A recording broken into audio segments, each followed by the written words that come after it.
Hello everyone and welcome to this week's edition of the Knock On Podcast here on Zero Tackle. Welcome back to another week of Rugby League discussion. Those that are listening on Spotify, thanks for joining us. You will notice a voice that isn't Terry, which some say is good, myself included. My special guest tonight is Sam, otherwise known as the Wobbling Jaw. Mate, thanks for jumping on. Give us a quick rundown of where we can find your stuff before we hit the serious stuff. I'm a North Queensland Cowboys fan, so please don't eject me straight away, Dan. But lifelong fan of the Cowboys. I started doing Rugby League on YouTube in the year 2021, and just a mad tragic about it. And I thank you very much for the opportunity. Obviously not as handsome as Terry, but I'm gonna do my best in the voice department. Hopefully, fingers crossed, Dan. Oh, mate, so far so good. Let's start with the big one. I'm gonna ask your opinion first because I've got mine. Will Kennedy has been suspended. It's copped a week for running into Adam G in something that Graham Annesley's gone on the offensive and said, we have to protect our referees. What are your thoughts on the suspension? I think maybe last year he wouldn't have been suspended, and now they've gone on a rip and tear this year. I don't think he would have been suspended last year, and it didn't deserve a suspension this year. But if this is the line in the sand, this is the line in the sand. And heaven help the next referee fall down incident. I think Will Kennedy is a little bit harshly done by. But he's going to be missing the Cowboys game in a couple of weeks' time since you boys are on the bye. And as a Cowboys fan, it's a little bit of a cheer. But ultimately, I think it was the wrong call. Dan? Mate, I was at the game and I thought he was going to score, and Adam G stepped into him. I went home and watched the replay. Nothing about that opinion's changed, other than he probably wasn't going to score. There were 4 or 5 players chasing. For mine, he's running. He's not looking. Adam G pivots, steps in his way. Now, not for 1 second am I blaming Adam G. It happens 1,000 times a day on the train station. Someone changes the direction and another person just bumps into him, and away we go. If that's a player, if that's another shark, if that's anyone else, we're not talking about this. So you're saying complete accident on Kennedy's behalf? Accident. Of course it's an accident, yes.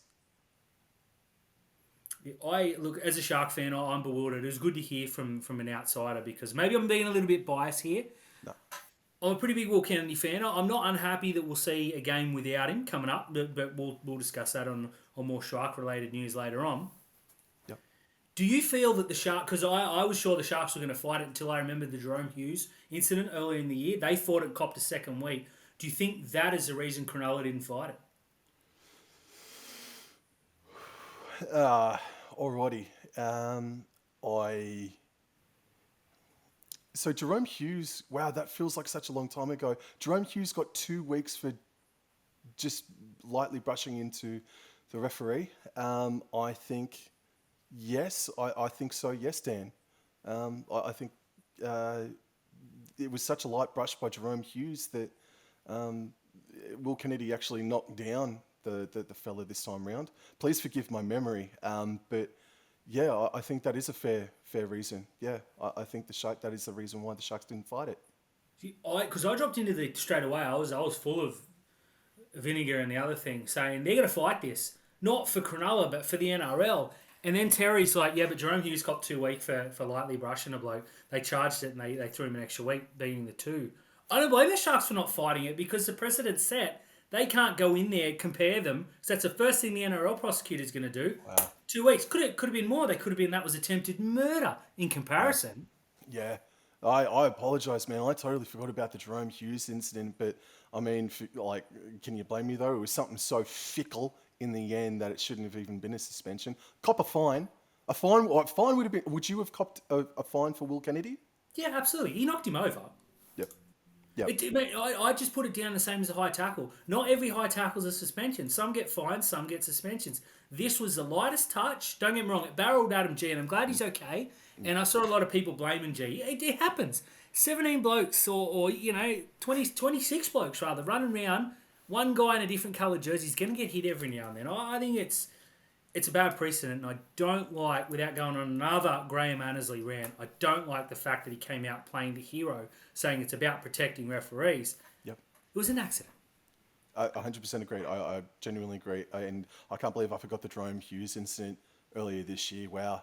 Holy moly, Dan. Yeah. Mate, it was so incident. It didn't matter. No one remembered until Terry reminded me, and Terry's a savant. But moving on to some more exciting news for two clubs. Not for me as a Shark fan. Nathan Cleary and Adam Reynolds have both been named to potentially return this week. Nathan Cleary's in the 7. Adam Reynolds is in a very, very extended bench. Yeah. As someone who, is battling the Broncos for that spot in the 8, what are your thoughts on Reynolds coming back potentially? It's wonderful to see his name there. I don't think he is going to play this weekend, but gee whiz, even if he's about 95%, you've got to get him in. If he's not 100% and he's still around that 90%, you've got to get him in because they unbelievably are 2 wins outside of the 8, and Adam Reynolds, man, they've missed him dearly. So good to see Adam Reynolds there, but I don't think he'll make his return this weekend. I reckon chances are he'll return next weekend against, I believe, the Gold Coast Titans, if I'm not mistaken. And Cleary? Does this make Penrith the title favourites? Well, looking into... Oh, they are still the title favourites, full stop for me, regardless of whether or not Cleary's in. And it's interesting, looking at the team list for Panthers this weekend against the Dolphins, Cleary's coming back from a 2-month layoff, man. Like, we're really about to find out if he is actually the best player in the world and if he can hit the ground running at Mark 2 sort of, or taking off at Mark 2 sort of thing. But Nathan Cleary, he's going to be without Dylan Edwards, definitely. He has not been named at all. Neither has Isaiah Yeo. The rest of the Panthers' origin contingent has been named on the reserves, and if they don't play, it's not completely up to Nathan Cleary, but for a bloke that's been on the sidelines for 2 months, and he's now got the likes of the Casey McLean, I think his name is, playing at centre this weekend. It's a young-looking backline, and Nathan Cleary's coming in rusty. He'd be rusty and dusty, man. It'll be a very interesting performance from Nathan Cleary. I still think he's the best player in the world, and we're going to find out again if he is or not this Sunday. Yeah, completely fair shout. I like the fact that you said Penrith are the favourites regardless. So I tried to sneak the Storm in there, but I think you might be right. Look, in terms of Reynolds, I think he's close to no chance. They just named him because Brisbane fans are holding on by a thread. And Brisbane season's holding on by a thread. All we've heard for the past, 8 weeks or 10 weeks, however long he's been out, feels like forever now, is that they can't win without their superstar halfback. Meanwhile, Cleary's been missing for just as long, almost to the week, and they're sitting second, and I still believe they're the best team in the competition, with or without him, to the point where Jerome Lua doesn't need to play this weekend unless he comes off after a minute in Origin or doesn't get a single hand laid on him. Yep. There's no reason to play him. You can put Cleary back in. Even if they lose the Dolphins, who cares? There are morals to finish in the top two.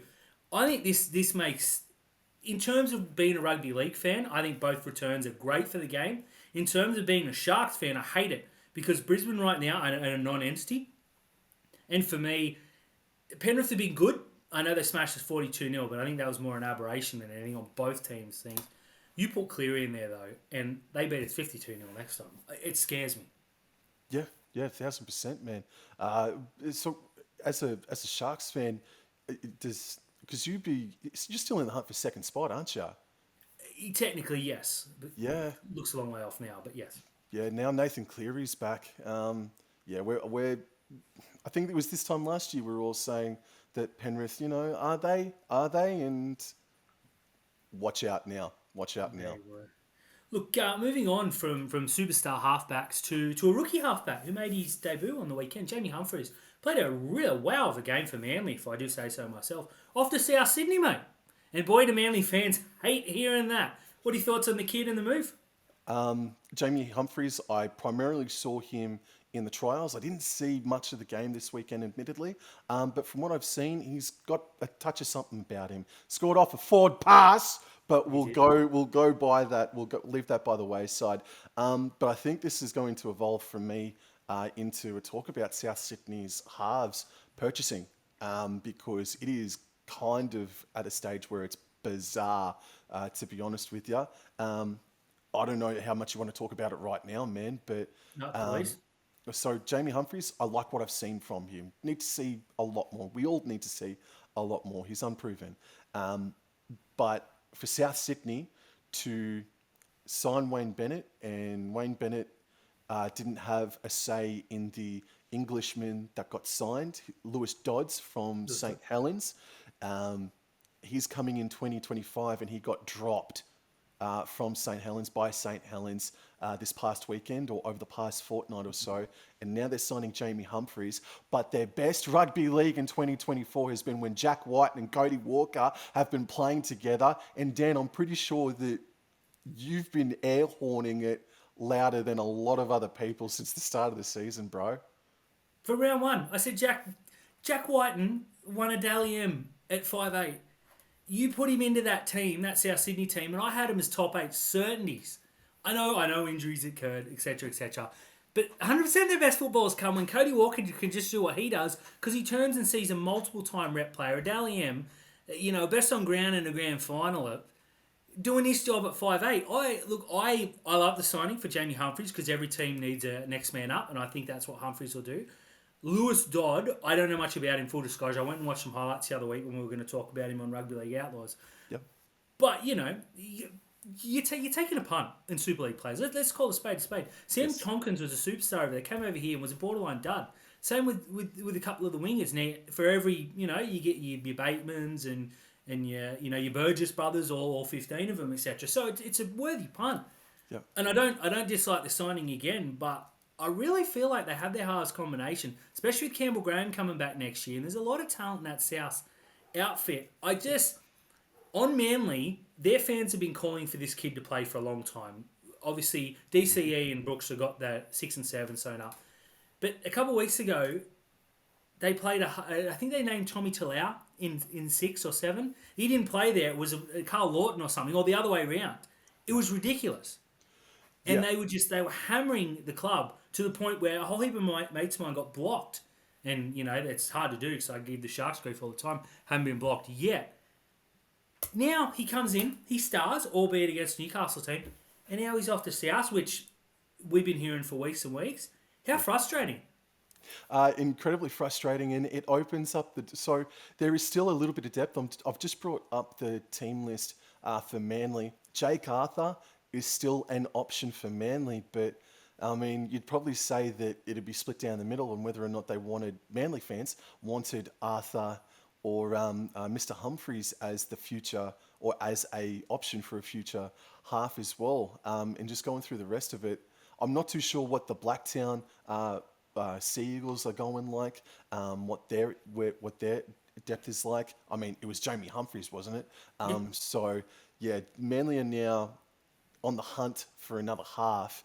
And I don't know, do they do a straight swap for Lachlan Ilias? Because now Lachlan Ilias might be looking on the outside as well. He might be third in line or fourth in line to Cody Walker, Humphries, Dodds, and then Ilias. He might be fourth string Lachlan Ilias, and he's shown better than that. He has shown better than a fourth string halfback. That's a really good point. I legitimately forgotten about his existence, which says everything about. I know he's injured, but his fall from grace. No, brilliantly put. That's one we can discuss next week for sure. But I want to ask you as an outsider. Now, I am an unashamed fan of Ronaldo Mulitalo. Mm-hmm. His performance on the weekend was equal parts fantastic and terrible. Depends which time he touched the ball / dropped the ball. Yeah. As an outsider, what are your thoughts on Ronaldo Mulitalo? Because I can just imagine that if you're not a Sharks fan, people love to hate this guy.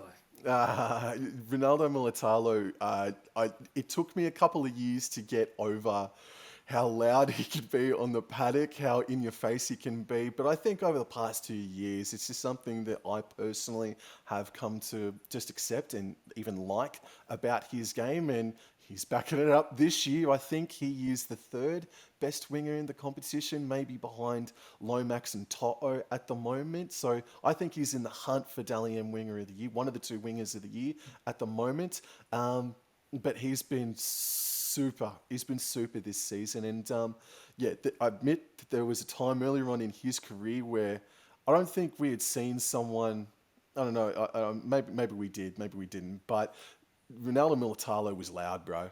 He was really loud. And then he comes off the field and he's a very well-managed human being, a very, very nice gentleman. And it's just so stark, bro. So, I've come to accept it and I've come to enjoy it and I like it as it's a part of his game and he's backing it up. So what can you actually say? That's so good. Yeah, look, first and foremost, he's the nicest guy in the world off the field. Came from very, very humble upbringing and will give you the little shirt off his back. He's walked away at Shark Park wearing just his undies because kids asking for stuff and he just throws it at him. He's a genius. I love him. I've said on here a couple of times, I think on his day he's the best winger in the world. Do I believe that? Sometimes. But the other night, I had a mate, Stephen, who'd never been to he'd been to one football game before, so it's his second one. And Ronaldo dropped the ball early. And you're like, oh, here we go. And then they passed the ball to Ronaldo, and he's like, why give it to that bloke? And by the time he'd finished, Ronaldo had made a break and put Kylero into space. This is the most Ronaldo game you'll ever see. There was a couple of moments where he was really humbled. Then he scores a hat-trick and we're leading by 40 points. He gets up and chirps a group of Tigers fans that were giving him grief. Yep. Yeah, I want to be full here. He's my favourite player. He and Nico, ask me on any given day, it's one of the two, but it's no one else. I love Ronaldo Mulitalo. I got signed stuff behind me and in my room. I got a signed card. This is a bloke who can go out there and play the best game in the world and turn around and go, get that up, you fans that doubted us. And another week ago, I love the fans. I love the guy. He's brilliant for rugby league, but I 100% get why people don't like him. Yep. But I think he's a player that plays better with a chip on his shoulder, and he seems to find that chip. We're leading by 40 and he's giving it to his fans. What's the point? Just scoreboard, boys. Yeah, I'm with you, man. I'm with you. I can see why. I like to see that. Now, a bit of a rumour during the week after the Sharks walloped the Tigers, 58-6, just for those that need reminding. There was talks that Benji Marshall was actually considering standing down. He's since come out and rubbished those claims. Just before I throw to you for your thoughts, because Braithen Astor was saying that they made an error throwing it to a rookie coach, I want to put something out there. No coach in their right mind was going to take that role now. Then they're not going to take it now. And if Benji does step down, his coaching career's done. Ooh, if he does step down now, you reckon it's done? Done. He's He still, gave up. yeah. He's still so young, man. But I, honest to goodness, hadn't heard that rumor until this very second.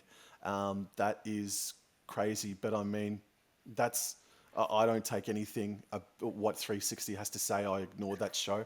But that's remarkable that sort of whisper has gotten out, and it's a real shame because at the start of the year it looked like that the Tigers club had clamped down on all those rumours, and now we've heard the Galvins, and now we've heard the Uto Wikamanus, and now we're starting to hear Benji Marshall might want, it's just a rumour, but might want to step down. If that's true, Dan, the Tigers fans will staunch HQ and demand, like they will genuinely this time around demand answers, and they'll start breaking windows and maybe even start cracking skulls, bro, because that would be a joke. It's just a piss take. And they would have a right to be angry at Benji Marshall. At that same token, while Benji Marshall tried his guts out for the past 12 to 18 months, because he was coaching the Tigers last year for the second half of the year as well. I just think that would be such a poor move by Benji Marshall to give up after 1 year, especially after what Shane Richardson has now come and done, improving the spotlight. That's a remarkable rumour, Dan. I did not know anything about that. And if he did quit, I mean, the more you think about it, giving up after only, less than a year, who would want to take you? Yeah, spot on. Now, it's worth repeating that was just a rumour that he shut down very quickly. You don't know. It's come from people more in the know than me. That's which isn't hard. But I want to go on record as saying I think Benji's doing an okay job. I don't think he's doing a great job. I don't think Wayne Bennett could do a great job. The roster he inherited and the mess he inherited was horrible. Let's be honest. It was disgusting. That roster is awful. There's a reason that Shane Richardson went to England to try and shop players to get rid of them, because he knows no one in the NRL will take full freight, which they can't.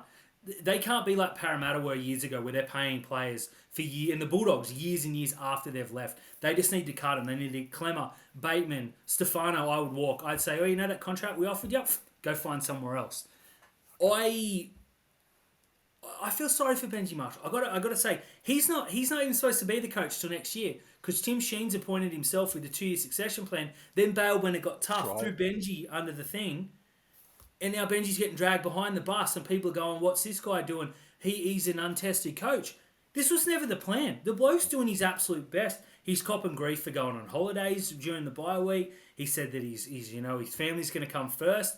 99% of coaches would say that, or would think that, but only 1% would have the guts to say it. The other 1% would just live and breathe football, which, is whatever. I'm not judging either way. Yeah. But this bloke is a rookie.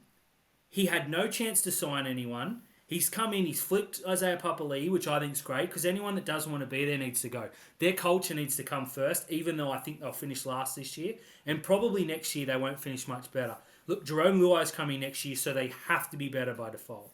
Lachlan Galvin has come out and said that he's going to stay. That's good, because I was convinced he was Gonski's. Once he said he was out, I was like, this is a kid that's not going to step back. I think they need to give him 3 years before you even discuss whether he's doing a good job or not. Because again, you could put Craig Bellamy there tomorrow. They're still finishing last. Yes, absolutely. I think we were all... It's sort of like... It's also in the same vein of Des Hasler and the Gold Coast Titans this year. Like, 2 games in, yeah, they were absolutely putrid, but it was only 2 weeks in. We all got to be way more patient, and I know that's a very intense thing to ask West Tigers fans after, 11 or 12 years now encroaching, and this is the worst period in the club's history. But you guys just got to bite down on the mouth guard, all the fans out there. And, yeah, got to stick with Benji Marshall, give him another 2 years at the very least, as you say, 3 years as well, man. And who do they go for in the market? And I think Benji Marshall has done a job at elevating the West Tigers' reputation by a level. Maybe I'm being generous by even saying that, but I think he's done a good job at just making the West Tigers just that fraction more attractive to players. But I think next year, or in the off season, they need to go out into the market and find a prop and a second rower, basically, because John Bateman just isn't him anymore, with all due respect to him, and Papali'i is out to Penrith. So Samuel Afinu has been sensational as a rookie this season, but they need a second rower and they need a prop and they need a leader, because Jerome Luai coming in, what's he going to do when there's no forward pack creating the space for him to manoeuvre around? Exactly right. Now, without going down a rabbit hole, I think they need to go back, cap in hand, to a player who left them under bad circumstances in Ryan Madison and say, come be our forward leader, because he's a player with the talent. He should have a couple of Origin games to his name right now, and the injury and a few silly things he's done have kept him from that. I think he's the kind of player they need to take a punt on, because let's be honest, they can pick every talented kid in the game. As soon as the contracts come up, whoosh, gut, they're off to Penrith. But look, let's talk a very serious thing. I didn't know whether to bring this up because we don't like to get too serious on this show, Sam. But with a guest, I thought we'll give it a crack and see how it goes. We might edit it. Gal versus Chad. Is this the most ridiculous rugby league feud of all time? I was waiting for something, man. It is ridiculous. It is garbage, and I don't know. I really... Why did it even get brought up for again? Why? Because Chad Townsend signed with the Roosters. Gal put in his 2 cents. And look, I got to be careful here, but yeah, man, this is just a Channel 9 beat up, honest to goodness. This is the dumbest thing I've heard in a little while. Yeah, this is the first thing when I knew you were coming on. I'm like, let's lead with this, but I'll save it for later. Look, I'm a well-known Chad critic in terms of his football, not in terms of the person, because Chad Townsend, the person, you won't find me any better. But I have to say that when I heard that he keeps a list of people that have talked bad about him, that didn't shock me in the slightest, to the point where I would be shocked if I'm not somewhere on that list. I was going to offer him a job on Outlaw, say, mate, come on when your career's done and see what he has to say. Of course, that's in jest. But so those that don't know what I'm talking about, a couple of weeks ago, Paul Gallen said, when asked about it, he said, I don't get the signing. And I don't. I don't get the signing. It's the most un-Roosters signing of all time. But whatever. Good luck to him. Good luck to the Roosters. Not that good luck, though, because I want both to go badly for the Sharks' sake. And Paul Gallen joked, saying we don't get along. Or, we aren't mates or something. And then it came out later through other channels that he'd gone to interview Chad as part of Channel 9, and Chad's refused to speak to him, saying, you said we were going to come last, etc., etc. Now, with the greatest of respects to Mr. Townsend, if he didn't talk to anyone who said that the Cowboys were going to come last year, he'd probably have to sit in a room by himself. But Dan, like, I get that a year's a long time, maybe even 2 years, but this is old news, and the likes of Buzz Rothfield and everyone reporting on this. Can you guys believe that Chad Townsend did this?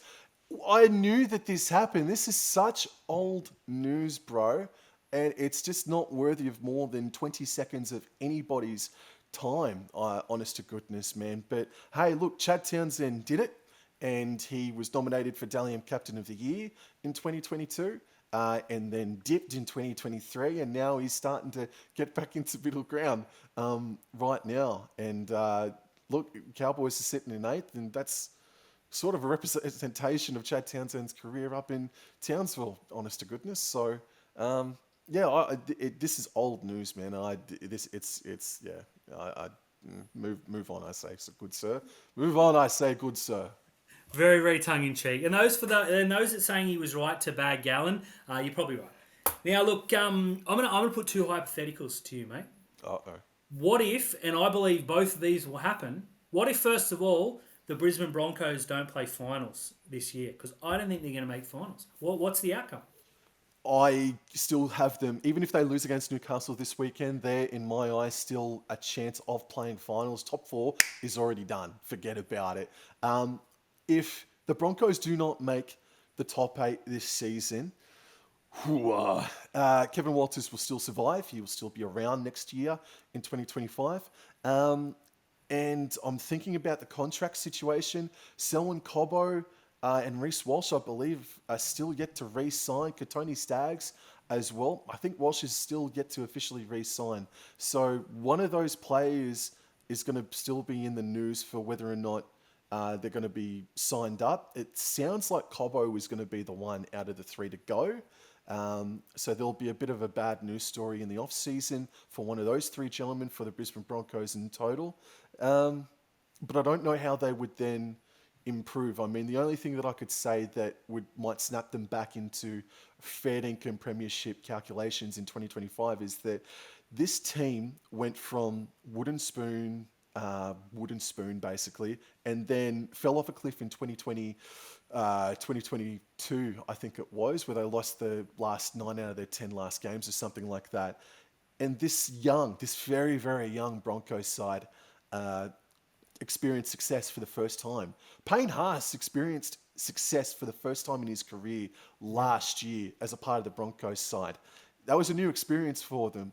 And while it's technically not true, one might argue is that they are a team that rose up to prominence very quickly, as well as what they did, and they're having like a second year syndrome. So they'll have the off season now to iron out the creases and come out in 2025, all guns blazing. But not much changes. I don't know how else you could improve it instead of just becoming more physical and more mentally strong. And that's probably the thing. They need to be more mentally resilient, Brisbane, because they haven't been. Even though they've been belted pillar to post with injuries and suspensions, you've got to give that to them. They have been belted by injuries in 2024, which has not helped their cause. So I don't know how harsh to be on Brisbane. They are certainly, next to South Sydney, the most disappointing team of 2024. But when you've got to factor in the injuries that they've had this season, there's been a large chunk of bad luck for Broncos. So I don't know, man. It's just an unlucky season for Brisbane, and they've got the team on paper, in my opinion, to battle back. But as you say all the time, it's just a team on paper. They've got to go out and execute, Dan. Yeah, no, look, pretty much everything you said I agree with. I think they'll miss the 8. I did a quick mock thing the other day, and I think they'll beat Newcastle. There's just a couple of games I think they'll drop. I think they've just left their run too late, but there's people already calling for the head of Kevin Walters. He took him to a grand final last year. No. It cannot happen. Yeah, the injuries are there. I don't think they replace Time Flegler. I think all the talk was how they're going to replace Herbie Farnworth, and I don't believe they have, because it's very hard to replace Herbie Farnworth. Selwyn Cobbo's been in and out of form, playing different spots. But I don't think there's a Tom Flegler, because Payne Haas is a magician, and now outside of that, I know they've got some pretty handy props up there, but when you talk Marty Tapau, with the greatest respect, is probably your third or fourth best prop. I don't think they got rid of Flegler, but yeah, I agree with everything. They're not going to blow up everything there. The one I am interested in, the New Zealand Warriors. If they don't play finals football this year, I think there will be a massive change, and I think Sean Johnson may be playing his last few weeks of football. It's very interesting that he has not re-signed yet for 2025, isn't it? Andrew Webster, again, this is another case where it could be the second-year Blues. But they've got the depth, man. They defeated the Penrith Panthers. Penrith were only a Nathan Cleary out, and Warriors were absolutely at 6s and 7s in that game. And then the game against the Bulldogs just 2 weeks ago in Golden Point. They've got depth there. What have you made about Roger Tuivasa-Sheck, Dan? I got to say, I'm only a fraction over the line of being whelmed by RTS. I think he's not been as impactful. He's probably never going to be that 2018 form again, obviously, but I think there's been a little bit left to be desired about RTS, and I think maybe we're all caught up a little bit in that sort of fantasy that maybe RTS would come back and really, really kill it like he did in 2018, but that has yet to happen. And then Tamari Martin has been good in patches. Luke Metcalf going down at the start of the year is a real kick in the gonads as well, so that's something that needs to be factored in. But yeah, I don't know, man. They've just, on all levels, both attack and defence, they've just gone back, possibly even 2 cogs down. I was going to say 1, but I'd probably even say 2 cogs down from where they were last year, bro.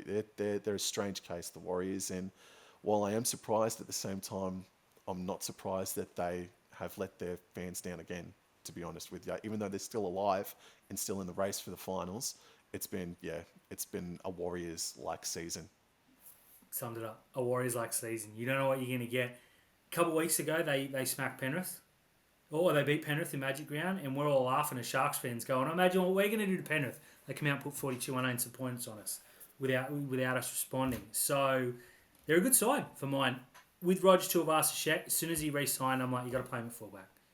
If you're putting the money, you're putting everything into Roger. Now, I love Charles Nicoll-Coxon. I'm a huge fan of his. Yeah. And I think he's a tremendous fullback. And I get why they played him there. But Roger's main thing was he'd run for 300 metres and he'd break 30 tackles. Can't do that at centre. You gotta whack. You gotta Herbie Farnworth where nothing's on. Oh, there's something on. Where Roger builds in and then he'll float and then he'll see something and then he's gone before you notice him. At centre, you know where he's going to be 99% of the time. I know they tried the roving Roger. I think was the joke they used or the alliteration, and it didn't really work. I'm not going to bag him, but I'm certainly not sitting here going he's the signing of the season. Last year when they signed me, I'm like, they're arguably premiership favourites now. I still think Penrith are number 1. They're probably number 2 with the Broncos. I was stoked on the signing. Yeah. Sean Johnson for me has just gone 1 year too long, and I know that sucks. As a Sharks fan, he had a year where he dragged us to the finals that we had no right to be in. If he's not there, we finished 12th or 13th. Let's be honest. He did sulk his way out, so I do have to admit that when I'm talking about Johnson, because people say, oh, you're biased because you love him, or you're biased because you bagged him on the way out. Yeah.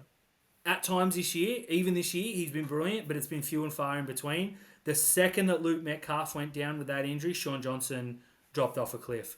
He and Metcalf had the perfect combination. He just can't play with anyone else. It's just the way it is, and I hate to say that because Sean Johnson's probably one of my favourite non-Sharks / Sharks. He played for a few years, but his time not at the Sharks, I look back more favourably, despite the fact that he always pulled our pants down. He was that good. I just think it's time done. Webster, though, quickly before I throw back to you, this guy is under no pressure, nor should he be. He's a rookie coach that got him, a game from the grand final last year, and I have a feeling that next year they'll bounce back in a big way. What have you made about the Aiden Fanua-Blake situation this year? Do you think that has been not the majority of the reason, but do you think that's been a massive factor as to their form slump this year? Oh, they should have released him the second he wanted out. 100%. Are you saying that because you're a Sharky? Look, a little bit because I really want him there and we need him, but also when he walked out, I think it was at Magic Round, that was it for me. That was the end of the Fanua-Blake. Whether they released him or not, they should have sat him down. Yep. Send a message. Sit on it. Whatever you contracted, you say it out. Great shout, though. Those little things become big things when they're allowed to become big things. Yep, 100%. Yeah, I think it did have something to do with it. And there was another game a couple of weeks ago where he didn't even run for more than 100 metres, which is very un-AFB-like. So, yeah, that's definitely been a hair in the ointment this year for the Warriors as well. Thanks, everyone, for joining us on this week's Knock On podcast right here on Zero Tackle. Once again, just want to throw to Sam and say thank you so much for coming on, mate. It's good to get an outsider's view because it becomes very shark-centric. Where can we see you? What's the YouTube channel? Where can we see you? Thank you so much again for the opportunity. I hope I did a good job for you. And I talk Rugby League on Instagram and YouTube, a little bit on X. Can't get over that yet. And Wobbling Jaw Sports is my name. So come along, check me out, and hope I can get you considered to like the content and subscribe. And I'll be live this Sunday as I react to Cowboys versus Bulldogs Twilight Sunday. So thank you again for the opportunity, Dan. I think you do great work alongside Terry.